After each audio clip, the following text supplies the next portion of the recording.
tous, j'espère que vous allez bien. Je voulais faire une petite vidéo aujourd'hui pour vous parler d'une chose très importante, à savoir le discours qui va être fait par notre cher président, notre cher grand leader ce soir à 20h sur toutes les télévisions et les organes de propagande agréés.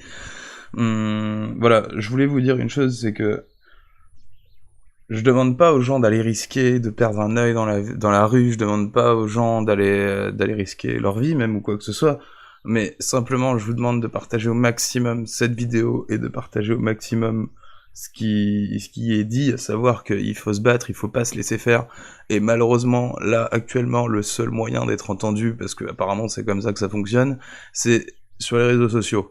Donc d'après ce que j'ai compris, en gros, si vous avez Twitter, si vous avez Facebook, etc., donc vous faites partie des citoyens français qui peuvent avoir un avis qui compte et être en démocratie, soi-disant.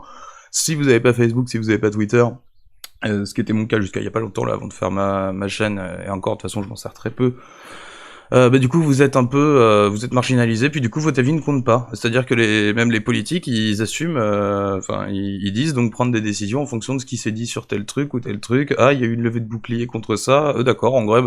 Avant, voilà, les levées de bouclier, c'était mai 68, maintenant, c'est un post avec plus de 1000 vues, plus de 1000 likes sur Twitter, je sais pas, enfin... Les codes ont changé, ça c'est sûr et certain, mais du coup, donc par rapport à ce qui va se passer ce soir, je voulais faire cette vidéo, c'est vraiment très important. C'est très important de montrer aux gens, d'en parler autour de vous, à l'échelle locale, vraiment, faites ce que vous pouvez, je vous en supplie. C'est pour l'humanité qu'il faut faire ça, c'est vraiment pour l'humanité qu'il faut faire ça, c'est parce que moi je suis quelqu'un de profondément humaniste, et je sais que si vous êtes en train de regarder cette vidéo, vous avez aussi cette fibre-là, forcément, c'est pas possible. Parce que sinon l'algorithme de YouTube, il vous aurait pas emmené là. Donc du coup, voilà, je vous demande vraiment, s'il vous plaît, de partager au maximum ça, parce que c'est honteux ce qui va se passer. C'est-à-dire que là, concrètement, regardez bien, ça c'est le nombre de décès par jour, d'accord, jusqu'au 21 septembre 2020, donc il n'y a pas les données il y a un mois de décalage, en gros, si vous voulez, quoi. Donc voilà, ça c'est la mortalité sur 2020 par rapport à celle sur 2019, par rapport à celle sur 2018. Ok, je veux bien qu'il y ait un pic ici. Oui, d'accord, il y a eu un nouveau coronavirus qui est apparu, c'est tout à fait vrai. Il y a eu une surmortalité par rapport à ça. Mais la mortalité totale au niveau de l'année, on fera les comptes à la fin. La France, c'est 600 et quelques, 620 000 morts par an. On verra bien. Mais moi, je reste convaincu qu'il y a plein de décès de la grippe, comme par hasard, qu'il n'y a plus, hein. Qui ont été attribués éventuellement au Covid, c'est tout à fait possible, puisque de toute façon on a 72 décès de la grippe cette année contre 8000 l'année dernière. Peut-être hein, que c'est... Enfin bon, soit. Dans tous les cas, donc ça... moi ce qui me tue là, c'est que on a le professeur Toussaint sur les plateaux qui vient expliquer que le virus il est 100 fois moins létal. Quand on regarde la courbe des décès, rien que la courbe des décès tout court, voilà, regardez. Je ne vois pas de deuxième vague, je ne constate pas de deuxième vague. Quand je sors dans la rue, je ne vois pas des gens qui sont par terre en train de mourir. Je suis pas en train d'enjamber les cadavres. Genre, c'est faux. Vous connaissez beaucoup de monde autour de vous, qui est malade? Vous voyez les gens autour de vous, tous les gens que vous connaissiez l'année dernière, il y en a combien qui sont morts, là, du Covid? Je veux dire, regardons la réalité, en fait. Non pas les chiffres que les médias viennent nous donner. Je veux dire... Et après, on pourrait me dire, bah, oui, mais viens dans un service de réa, tu vas voir, etc. Il y a des gens qui expliquaient que même dans leur service de réa, il y avait personne. Oui, il y a eu des hôpitaux qui ont été surchargés, il y en a d'autres qui étaient pas surchargés. Je veux dire, faut... Enfin bon, bref, c'est toujours pareil. Donc, en gros, donc pour le discours de ce soir. Le discours de ce soir, donc logiquement, avec les données qu'on a, à savoir le fait qu'il y ait simplement, donc... des cas positifs à cause des cycles PCR qui sont trop nombreux en France et qui font que ça déclare beaucoup de faux positifs, et le fait que du coup la létalité, la mortalité, la létalité pardon, ça soit divisé par 100, je veux dire c'est clair et net que du coup les décisions logiques et cohérentes qui devraient être prises par le gouvernement, c'est bon bah du coup maintenant on va arrêter nos conneries, c'est bon.